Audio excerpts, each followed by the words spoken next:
Biz bir-birimizə qarşılıqlı hörmət çərçivəsində ayrılıq qərarı almışıq. Bizim ortada 2 uşağımız var.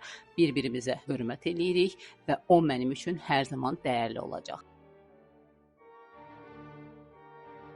Bu tipdə paylaşımlar eləyib ayrılan məşhurları görürsüz və həmin o paylaşımların altında da onlarla yüzlərlə şərh olur ki, mən bu məşhurları anlamıram. Əgər yaxşı yola gedirdisə, əgər hörmət edirdisə bir-birinizə, bəs münasibəti niyə bitirdiniz?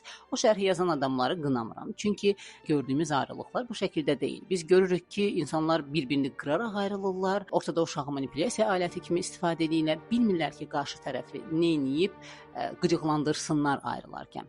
Yaxşı, bəs necə olur onlar belə qarşılıqlı hörmət çərçivəsində ayrılır? Məişət həyatımızda gördüyümüz insanlar isə bu şəkildə ayrılırlar. Məşhurların hörmət çərçivəsində ayrılmaqları ona görədir ki, hər biri öz mərkəzindədir.